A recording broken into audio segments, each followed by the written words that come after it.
areas, even in Nyanya. So like in this place they call, what do you say, about Atanya. It's a village. It's a village that had been abandoned by these people that did this terracotta.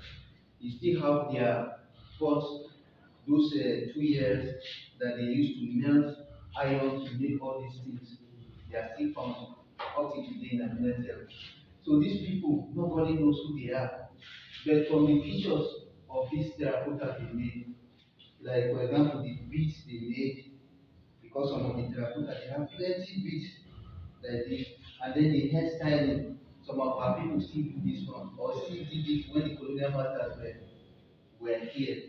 And then when you look at their facial features, even their eyes, you see the way our people, their eyes are, they look like these people. So these are probably our ancestors. And then language-wise, archaeologists are saying that this no culture, we have something they call the Ife culture. If you look at Ibadan, for example, in NTA Ibadan, they have this head of Oduduwa, and then you see with mass. So that's the Ife art. And then we have the Benin art.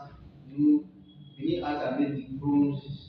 All their kings, when the king dies, they make his head exactly as he is, and then they cut his head and go and bury it in Ife. And then they bury the head in Benin. That's another story entirely. So that Benin art, Ife art, Igbo art of southern Nigeria, archaeologists are saying that they came from the north art. And then their languages are related to our own languages. For example, by what is come in Igbo, yeah. What is come in Tyap, by what is come in Bagi, and then what is come in the Iduma is what is come in Ghana, so Liam, although some the ones that are closer to Igala they will say and then the ones that are far away in the close to it, they will say another to mean Liam. So if you, another thing is mouth. What is mouth in Tyap? Onu. What is mouth in Yoruba? Enu. What is mouth in Edo? Unu. What is mouth in Igbo? Onu.